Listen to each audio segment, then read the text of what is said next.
You're listening to the MindPod Network. Please support the It's All Happening podcast by heading over to iTunes and leaving the podcast a review. It goes a long way. Thanks. It's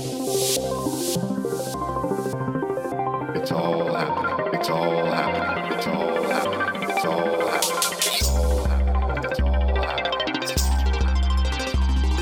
It's all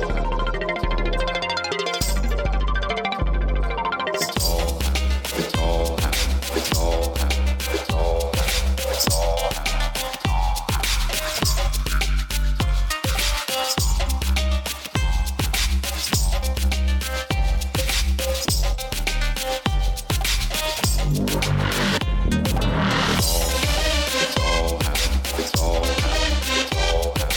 all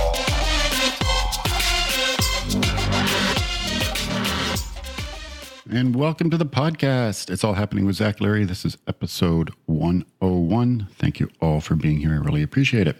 And thank you all for the great support on episode 100. That was super nice of you. And yeah, we're going to get back on the weekly schedule. It just took 2 weeks because episode 100, I was just trying to get it out there.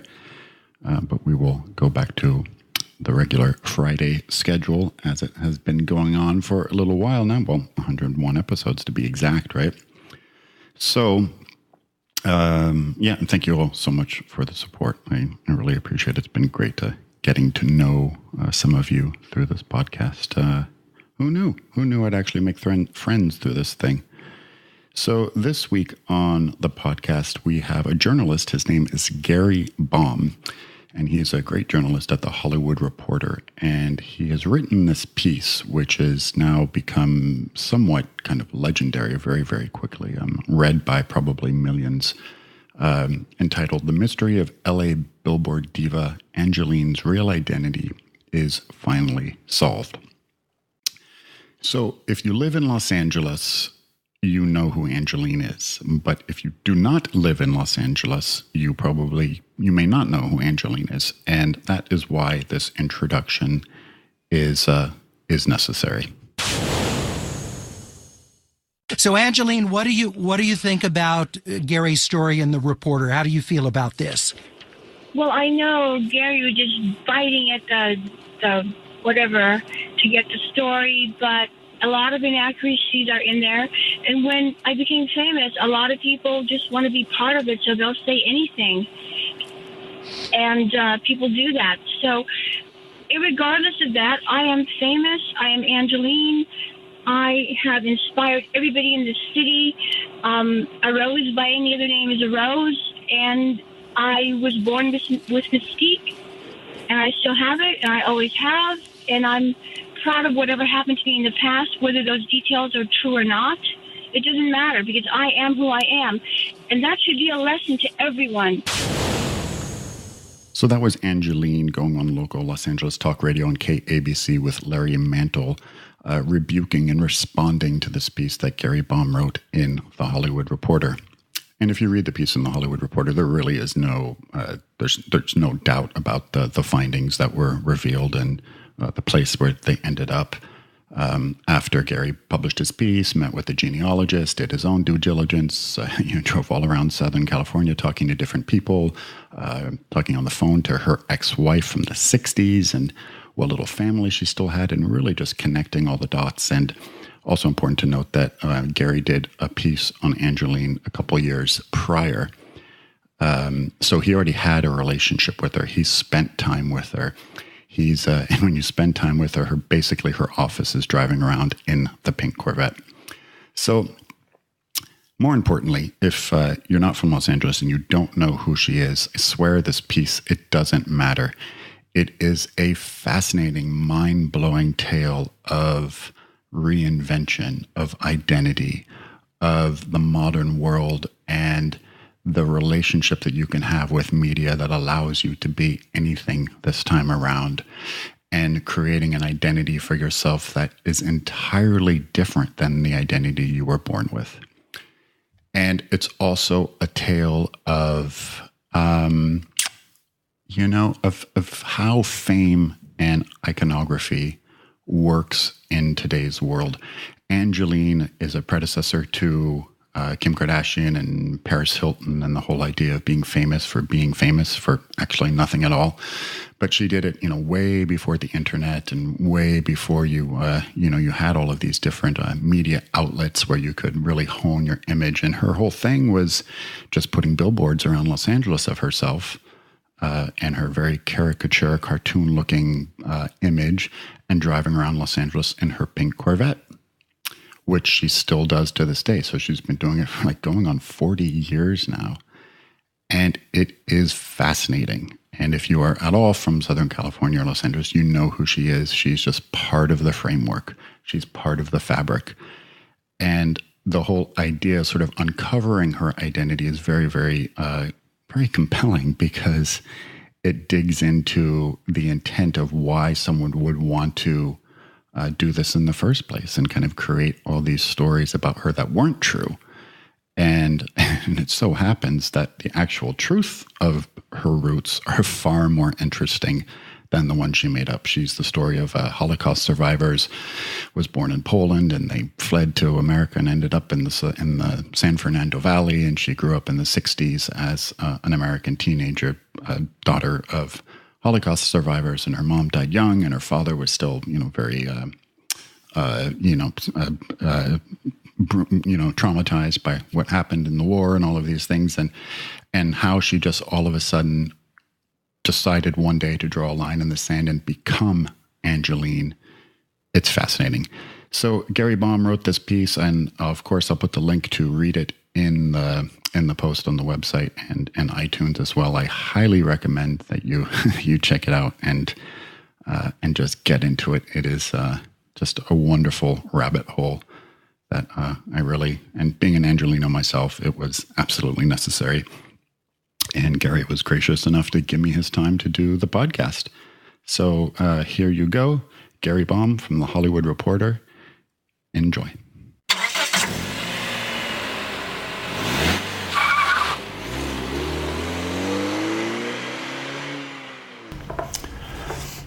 Gary Baum, thanks for coming on the podcast. Thanks for having me. Yeah, really appreciate it. So you wrote the story on Angelyne. It came out about a month ago now? Yes. Yes, and it, being an Angelino, it blew my mind, not only because of the low-hanging fruit of you revealing sort of like this big question that every Angelino has, and I'm of that generation. I'm 43. I grew up seeing her drive her Corvette all the time with my mom and my parents, and who is this person? Who is this person? But it uncovered just so much more about the tale of Los Angeles, and that you can come here to do and to be anything. So just kind of want to start at the beginning. I know you wrote kind of a companion piece a couple of years ago. What's your interest in this? How'd you get so into it? I mean, what sparked your passion to kind of get into Angelyne? Well, like you, I grew up here in Los Angeles. I grew up in the Valley, the West Valley, and I saw her driving around. I work here at the Hollywood Reporter. My beat is, I'm not a film department person, I'm not a TV department person. My job is to find interesting stories about the city and their intersections with the entertainment industry. Mm-hmm. And she's one of them. She was somebody that I had wanted to write about for years. And around the time that, it was around roughly the time that it was about 30 years into her billboards coming up, I decided that I wanted to seek her out to do a profile. She had faded from the scene to an extent, and I wanted to see what was going on with her. And when I say faded from the scene, I mean her billboards weren't really around anymore, but she was still around. People, you'd still see her driving around and hawking her merchandise. And as an Angelino, I was fascinated by her. I'd always been fascinated by her, and everyone I knew and know were fascinated by her. But more specifically, I thought that most people had not given her her due. I thought that there was a lot more there. My journalistic sense was that my journalistic sense was that there was more to the story, not just who she was, but why she did what she did.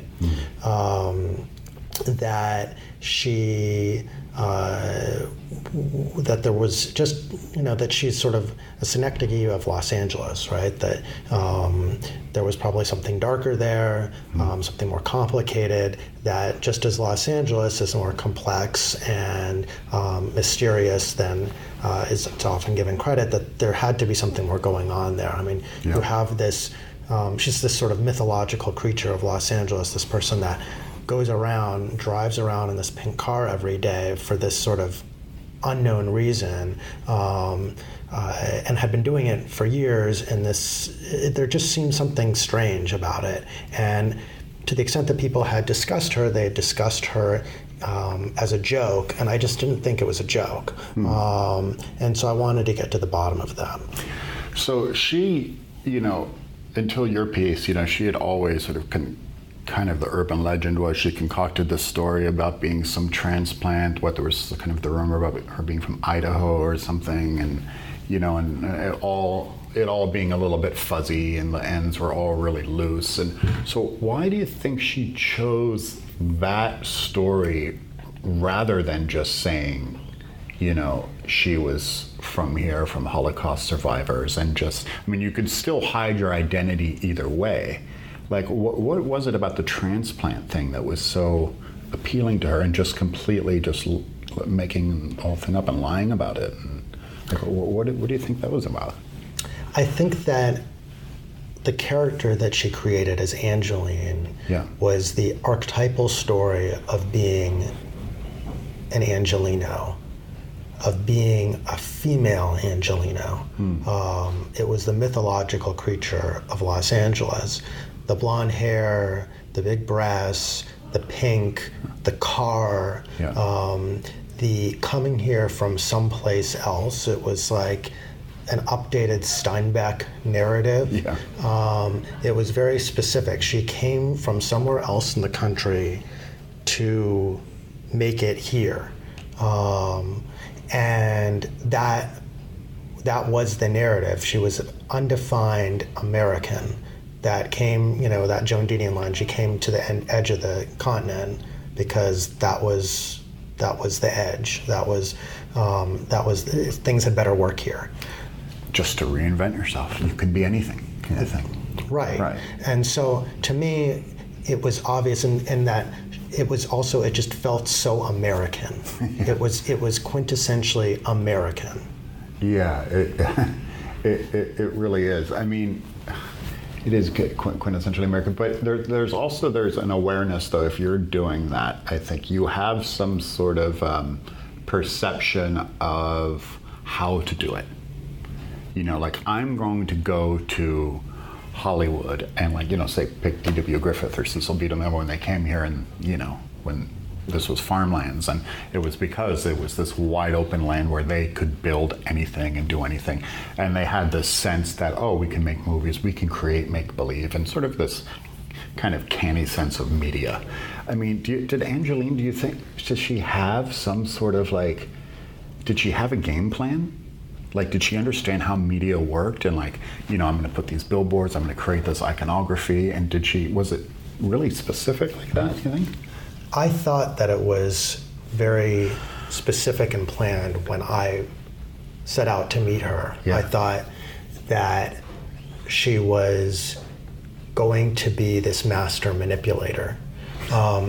And that's not what I found. I found a very instinctual person. She operated a step at a time by what was right out in front of her. She's canny, but by instinct. A survivor. Sure. Yeah. And she did things that felt organic and natural to her.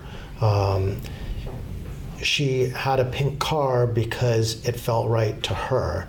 She was a busty blonde because it felt sexy to her. She came by all these things honestly. Those were the fantasies that she had. All of these things ring as false, but they ring true to her. Everything about her is true to her. That Sam Shepard line about people here are people that came here, that pretending, that have convinced themselves that they're the people that they were pretending to be. Right. I made a mess of that, but that's really what she is. She's an authentic fake. She's really true to herself and her falsity. It's kind of like the Cary Grant line too. It's like everybody. I'm going to fuck it up too. It's like everybody wants to be Cary Grant, including myself, right? And him having this another tale of reinvention, that not being his name, and Archibald, whatever it was, and just reinventing, creating this sort of this thing about her. So we're hearing you say that. So she has been doing it so long. She's become this person. Is she Angelyne, like day and night? Yeah, that was another thing. I figured that she was spending some significant portion of her time as Clark Kent. Yeah, that's what right, okay, thank you. That's what I'm trying to ask. And I think that there are probably times that she is able to go out in disguise so that she doesn't have to deal with the public. But when she gets up in the morning and she goes to sleep, she's Angelyne to herself. Right. She is not playing a character. She is playing herself. I have a line in that story that I wrote about the fact that she's playing a role of a lifetime. She took on this role and she played it to the point of no return. Right. All in. You got to go all in. She's all in. Yeah. She's in deep. Right. So, okay, playing that role of a lifetime, and this is a really, like most of my listeners, I guess, are not from Los Angeles. So, kind of understanding this, I think she is one of, if not the pioneer of kind of creating the female archetype that is the predecessor, as you point out, to Paris Hilton and to Kim Kardashian, famous for being famous for nothing, essentially, just for creating an air of fame, right? So, I, like all Angelinos, I knew her as sort of the Billboard queen, but then, those went away, and so you kind of think about this famous for being famous thing, and the Kardashians, they have a huge infrastructure behind them with managers and agents and, Ryan Seacrest, all of it, all the many-headed monster. I mean, she barely has a website, and what it kind of has this kind of shadowy assistant guy who you have to get to, and it's like, it just feels very, weird. What is it that she thinks she does? She thinks that she is a personality, that she is bringing light into the world as herself. Why does she make it so hard to get to her? I think that she has a very different definition of what being a celebrity is. It's an old school definition. When I've spoken to her about Paris Hilton and Kim Kardashian, she's pleased that and acknowledges their love for her and their debt to her. Kim Kardashian is a Los Angeles girl. Paris Hilton is a Los Angeles girl. Like you and I, they grew up watching Angelyne drive around. Yeah. They were literally inspired by her. They, on a deep, bone-deep level of understanding that this is a creature that created herself. And that walked and drove among us. But at the same time, they had a sort of postmodernist view of their own celebrity that is very much of our time. Yeah. And she had one that was of a previous era, let's call it the studio era. Yeah, right? Okay. Her reference points are more like Jean Harlow. Angelyne sees glamour as, the the backstage versus the front stage. She does not want to be overly accessible. She thinks it detracts from her mystique. Mystique is of concern to her. So the idea of a reality show where you know everything about her is antithetical to her nature. So she cannot comprehend the way that a Kim Kardashian or a Paris Hilton have gone about what they've done. Just as in the reverse, a lot of people don't understand why Angelyne hasn't gone further with what she did, that she essentially limited herself and she's only a kind of cult figure. Yeah, I mean, that's the irony in what you're saying, and having her, this sort of mentality about like this old school, I mean, she has hampered her own fame. Yeah, I mean, she exists in a place and time. She was essentially high tech and avant-garde in 1982, 83, 84, 85, because she used the technology of the time, outdoor advertising, to do amazing things. And the fan magazine. And the fan magazines and all of that. Yeah. And then she essentially stopped from there. She is not a person and a persona of the internet. And I think that's important to understand. Like, she is of a previous era, she's of a previous technology, she's of a previous generation. And so she was able to conceive of her identity and perpetuate that identity in previous decades, and then the world she conceived flew by. So walk me through, how do you get to her? How do you find her? If you're a reporter, I mean, well, how do you start? What do you do? It's initially a few years ago when I was trying to get in touch with her. Yeah. I think I called around, and I think I eventually, I actually forget how I originally did it, but I eventually got a hold of somebody with her business card. Like when you actually do meet her, she gives out her business card. Oh, she does, okay. And her business card has her phone number, which her phone number is actually the phone number to ostensibly her fan club. The fan club picks up to Scott Hennig, who is her assistant / gatekeeper. Yeah. And somebody who I knew, and I don't remember who anymore, had a copy of this. So I rang him, and eventually I was able to set up a meeting. It was I think it was a couple of meetings before I was able to convince her to chat with me. And the structure of that initial profile was basically hanging out with her, driving around with her, understanding kind of who she was or how she conceived of herself, how she made money. I mean, the Hollywood Reporter is a business trade publication, traditionally speaking. So we wanted to understand, like, what is it? Licensing? Is it event fees? It was some combination of those things and other things. Merchandising, and just kind of get a sense of who she is as a business profile. But she's like hawking merch out of the back of her car, right?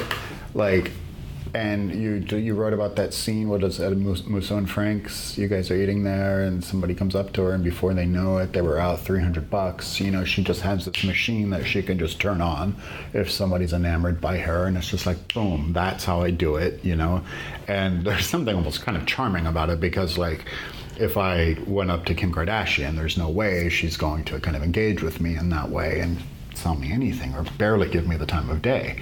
So there's something about her I actually kind of like, even though it is sort of like this hustler vibe to it. Yeah, I mean, she interacts with her fans directly, and there's a cost there of doing business.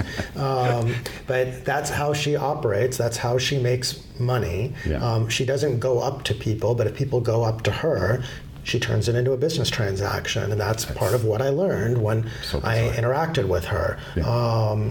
She is very specific about making sure that she makes money off of her image and her personality.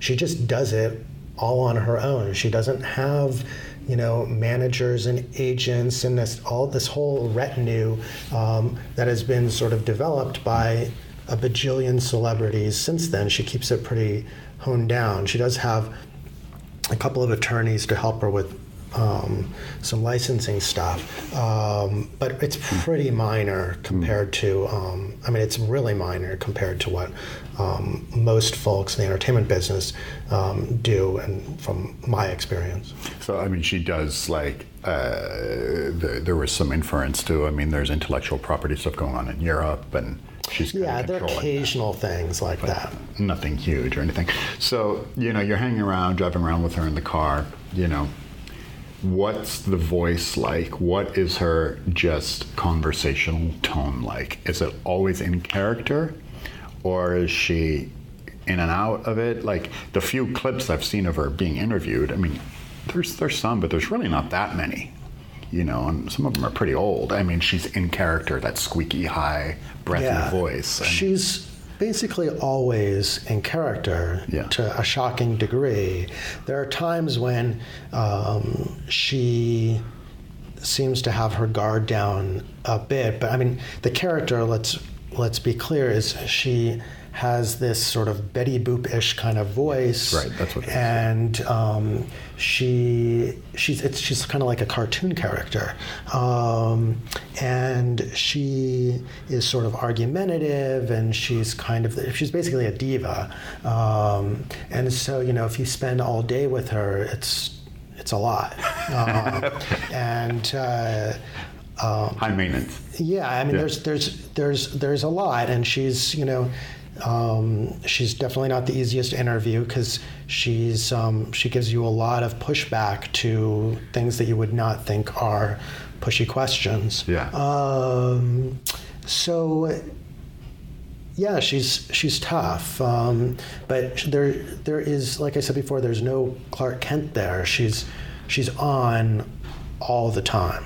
So if she's on all the time, you're in this car, and the car seems to be her office. Right? Right. Where is she going? She's going about her business. She's going to the crystal store to pick up some crystals. She's going to the dentist. She's going to get a shrimp cocktail for lunch. Mainly what she's doing is she's circumnavigating parts of the West Side, West Hollywood, Beverly Hills. She has sort of roots along Santa Monica Boulevard and Hollywood Boulevard, and oftentimes touristy areas where if she slows down, if she's at an intersection, people recognize her. Yeah, sure. Mostly, a lot of people just directly know who she is, and oftentimes people just see a magenta pink car and bright blonde hair, and you might be squinting thinking, is that Dolly Parton or what? There's just, she is, she has it's almost like a Nike swoosh or something. Like she's pared down her look in a way that, again, either a cartoonist or a caricaturist might do, and you will turn your head and look. And so people do, and even if they don't know who she is, they think that she must be somebody. Of course, who would be driving around like that. Right. And so, and people come like moths to a flame, and she entertains her public, and she interacts to a certain degree like a street performer, or like a celebrity that's greeting fans by a red carpet. So, not, and I mean this in like the most polite way about her, because I don't want to sound like a jerk and about the ageism thing, but she's significantly older now. She does not look like she did when she was, as I remember her from the 80s. Not that there's anything necessarily wrong with that, but she is trying to it seems to me she's still trying to be something that she was 30 years ago, and it's not quite matching up anymore. So, how long what's she thinking? Is she just going to keep doing this? I mean, is that the deal? I touched on aging with her. Yeah. She said she didn't want to discuss it. She has a pretty stubborn attitude towards aging. She definitely doesn't dress or behave any differently, seemingly, than she did several decades ago when she was in her 20s and 30s, now that she's in her mid-60s. But to her credit, a few months ago, Madonna had this line where she said that, the most rebellious thing that she ever did was stick around. And I think that that's sort of true of Angelyne. She is sticking to her guns. And, Angelyne isn't, and I think Angelyne would agree to this point, she's not a feminist. She is many things, but she does not espouse feminist values. But in this way, she is a very tough, independent-minded person. And she is living life on her terms, and she is espousing her femininity and her sensuality and her sexuality as she sees fit, with her confidence level intact. And she, whether there are jibes toward her or condemnation about the way that she dresses or the way she puts on makeup, or, there are certainly plenty of people that are razzing her, but there are also plenty of people, when I was out with her, that were giving her compliments, from young women to gay men to young men to all sorts of people. So she is taking what she wants out of the world, and she has a very positive attitude. So she's living her life on her terms. So I want to talk about the kind of the I guess I don't know what to call it, maybe the investigation or kind of the reveal of, this is investigative journalism of just, how the whole story unfolded. We now know she was Renee Goldberg. She went to Monroe High School. Born in Poland, right? Is that right? Yeah. And her parents were Holocaust survivors, right? Mother died. She was 10, was it? 14? She was a teenager. Teenager, right. Mother died. Father, what was, from what you pick up, what was the deal with him? Tough guy? Was he mean, maybe? Abusive? Hard to... It's not exactly clear, but he seems like he was a very tough character who... probably had a very difficult time during the Holocaust. He was in a number of very difficult camps. And he then had a very difficult time with his daughters, both Angelyne and Angelyne's younger sister, Annette. And there seems to have been some, let's just leave it at difficulties between daughters and father. But it was a tough family unit. And I would suspect a lot of that also had to do with just culture clashes, him being from Eastern Europe, concentration camps, and these daughters growing up in the 50s and 60s in modern Los Angeles. That is just a complete, wow. For anybody, it must have been quite a shock to see these, these young girls kind of blossom and get into... was there any sort of hint that when she was Renee Goldberg, and you're talking to her, she was married quite young, right? To, tell me his name again, I forget the husband. A guy named Michael Strauss. Michael Strauss. She had a short marriage to him in the late 60s. Was there any hint that was she into kind of the culture of the day? Was she into rock and roll, into the Stones, into the Beatles, into Barbarella? What was she into? When I initially chatted with her a few years ago, it was clear that she was into punk and she was into all these different things. She was.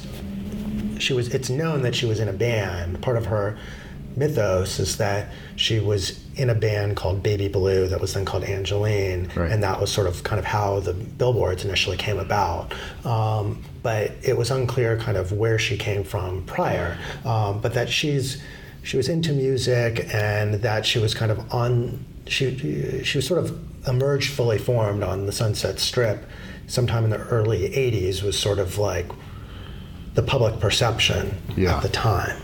So this band, this Baby Blue band, this was kind of late 70s. Early 80s, it was sort of like Early a 80s. new wave punk type of thing. So my big question from her, there was like especially when you were talking to the husband, they got divorced in 1969 or something, right? And then she sort of reemerges as Angelyne in the late 70s, early 80s. But what went on from 1970 to, let's say, 1977? Do we know? We don't know. I mean, as much reporting as I've done now, Yeah. we don't know. There are probably people out there that hung out with her that do know, and I don't know yet. She knows. Some sort of break went on between Renee Goldberg and Angelyne. Right. There was a period of time where she assumed or began to assume the persona of Angelyne before she became famous as Angelyne. She didn't become famous as Right. Angelyne until the early 80s, but she started becoming Angelyne or Angelyne Lynn as a sort of stage persona in the 70s. You can look online on YouTube and see that she got some acting roles in the 70s that way, and she was doing some modeling and different things, and she had the blonde hair, and she was doing things in that role. Whether friends were still calling her Renee from time to time, but she was had taken on this voice and this kind of thing.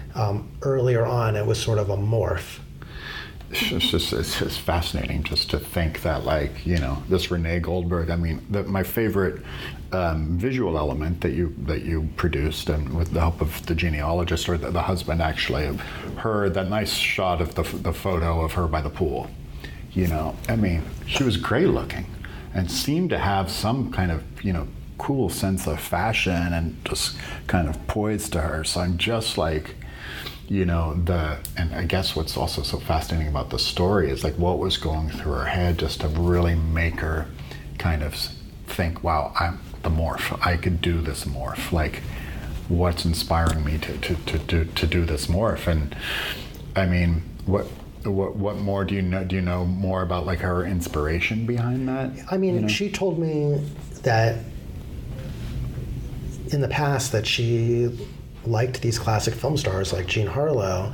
I think that there were certain ideas of beauty that she was into. It's not that strange for a would-be actress or singer to try on a glamorous identity while they're trying to become a star. Yeah, what is unique is that she took it so far, and not just that she had a makeover, but that she totally abandoned her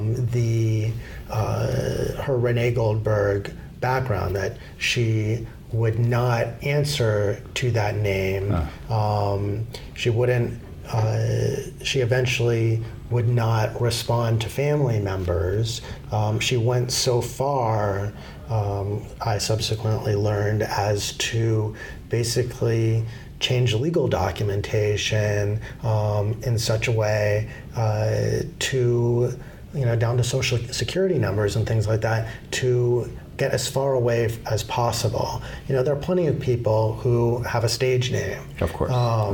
But this is just going further. It's taking a further leap into the imagination.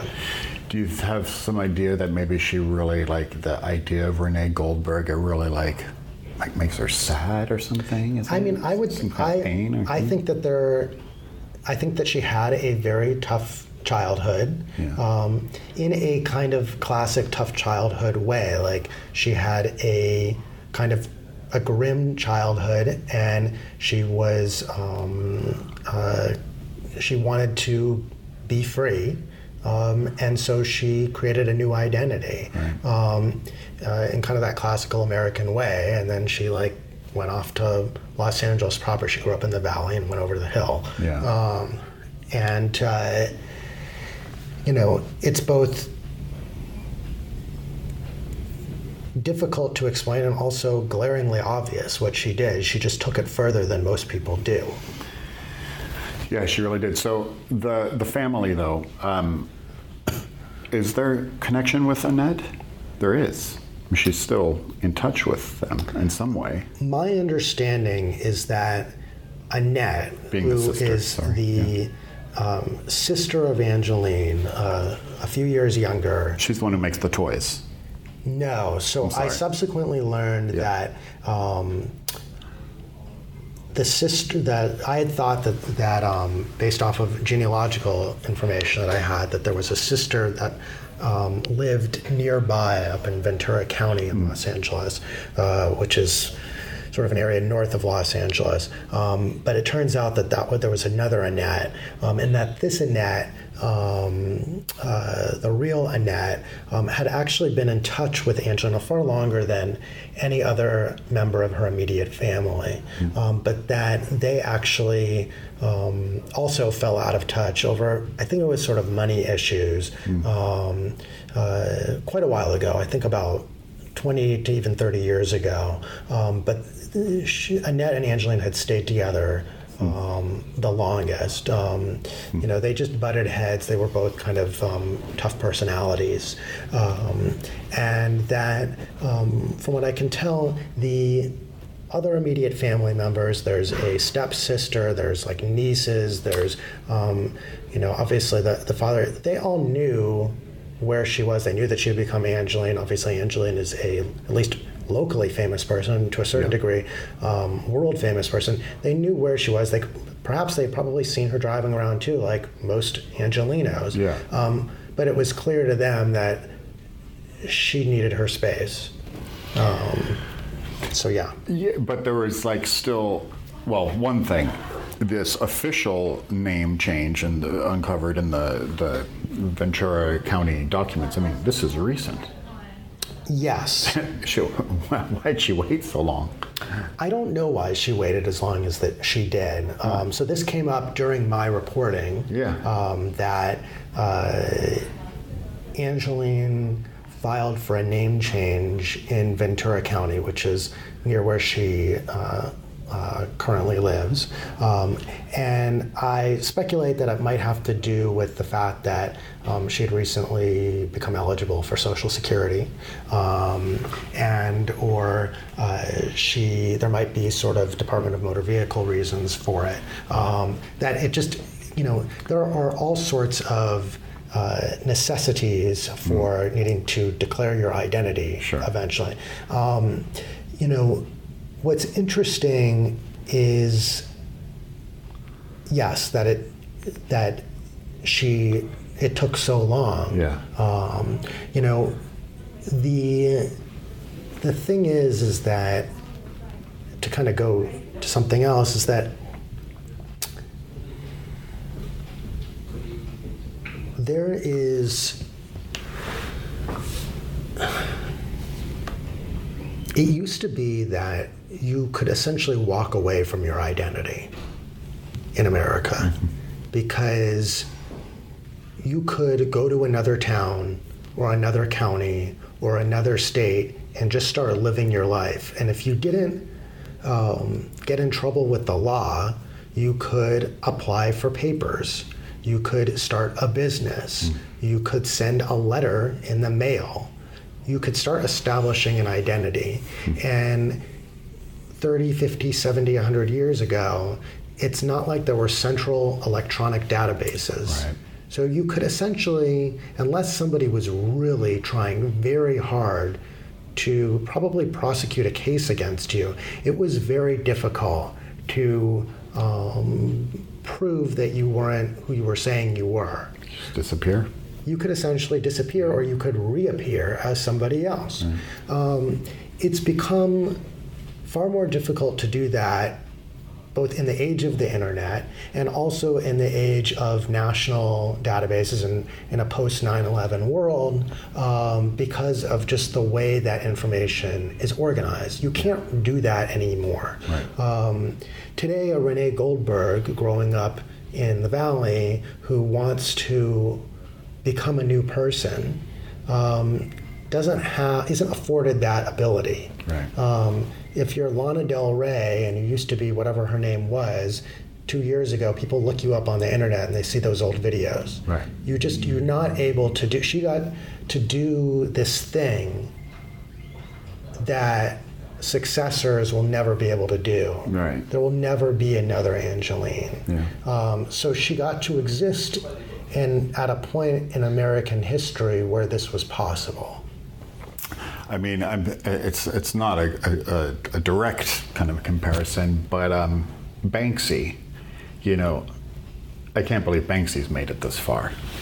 I mean, I know there's the recent sort of tip about maybe him being one of the Massive Attack guys, which I don't know, maybe that makes sense or not, but I mean, I know Banksy doesn't bank on his persona as a face, as a person. He's just kind of an artist. But that's one of just the few examples I can think of in the modern age, right? Of somebody I can't believe he's still made it this far. Right? Yeah, and I mean, even with Banksy, I think that. First of all, I think a lot of people do know who he is and have known who he is. Right. And there's sort of a conspiracy at this point a sort of friendly conspiracy to not share too widely who he is in order to kind of perpetuate his project, his artistic project, which is, fine. Yeah. But people know who he is. His friends know who he is. His friends and his artistic collaborators and the art world, everyone in the art world knows who he is. The government knows who he is. He's like a multi-millionaire. Right. He's got taxes and a business. Like, everyone knows who Banksy is that needs to know who Banksy is. Right. It's very difficult to not be known today. Yeah, so she's right on kind of just the cusp of just this changing. And that's what I found so almost disconcerting about the article in a way. It sort of almost made me look at her going, she's not adjusting well to the modern world. Like, there seemed to be a little bit of friction with her about that. 2017, and like you see it, there's all sorts of videos on YouTube of people photographing her getting a bagel at Cantor's or something. And I'm just and I'm just thinking, Angelyne, everyone has a phone now. I mean, what do you expect? And you're chasing after people and throwing shit at them. It's it's just a weird sort of dichotomy that's going on between her, like you said, her sort of revelry for people like Jean Harlow and living in the past, but in this modern world, I mean, you have to adapt. So there's kind of this lack of adaptation going on. Yeah, and I also think that, I think it's tough because she has a set of values, particularly about mystery and glamour, that have been transposed and superseded by society and life in the time that she's been doing her thing. Things that she valued are not valued anymore. And she hasn't quit doing her thing, but other people have quit doing her thing. Yeah, right. And no one could start doing her thing. Yeah. That's what I mean. Yeah, no one could start doing it. So, what did you find? And you wrote the first piece, 2 years ago, was it? Yeah. Correct. And this is the most recent piece, which is, the big reveal of, who she is. What was the most sort of jaw-dropping thing for you as somebody who, A, you know her, you spent some time with her, B, you've covered her before. I mean, what blew your mind about all of this? I don't know if it was blowing my mind as much as everything started to make sense. Okay, yeah. I'm Jewish, and her Jewishness clicked for me. The behaviors, the way of dealing with things, her sort of trauma as the child of Holocaust survivors, her sensibilities. It just suddenly, I could see her as not what she was sort of pretending, has always pretended to be, which was this kind of idea of this sort of shiksa goddess. Yeah, you refer to it as the shiksa drag thing. Right. Yeah, right. But instead as somebody that was a Jewish girl who had created this persona. And it was like unlocking the skeleton key. And so suddenly it was like it was like a puzzle that was coming together. So to me, all of that was just gelling. That's interesting. Yeah.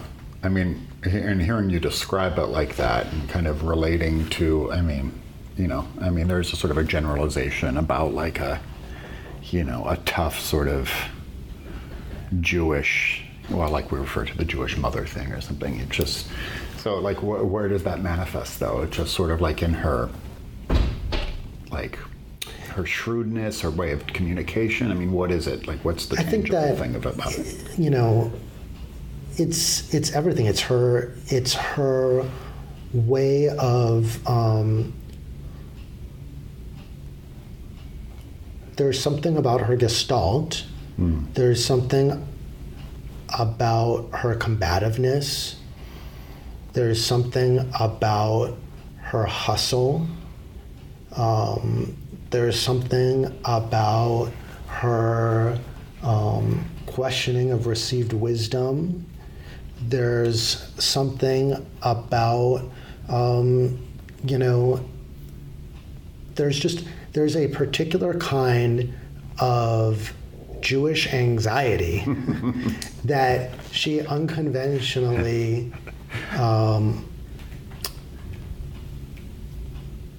it just displays in her own way, and that in her unique way, and that you can trace, and also just her desire to escape her Jewishness, which is not necessarily because she had some specific issue with her Jewishness, qua Jewishness.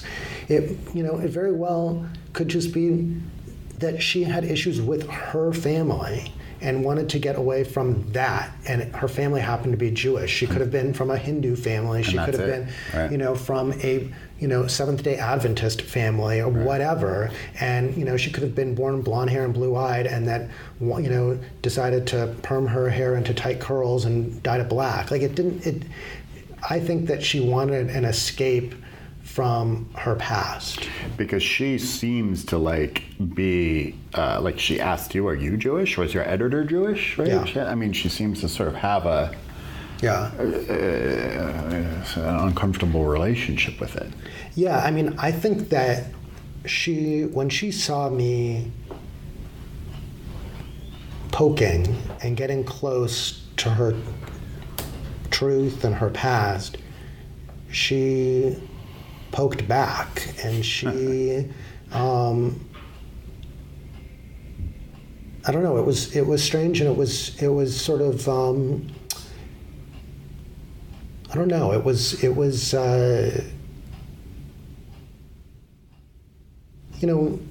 it's difficult when you're a journalist because you have to, you're retaining objectivity, but at the same time, it was a mix between an appeal on her part and at the same time a bit of an accusation. Right. All right, that's an interesting way of looking at it, which is very strange. So, and again, I keep bringing this up, sort of like the juxtaposition between, the old model and the new model, and you're... And one of the things was that we had the whole process of me finding information, and then the whole process was I was trying to get her to discuss these things with me. It was, hey, I have all of this information. connecting you to Renee Goldberg.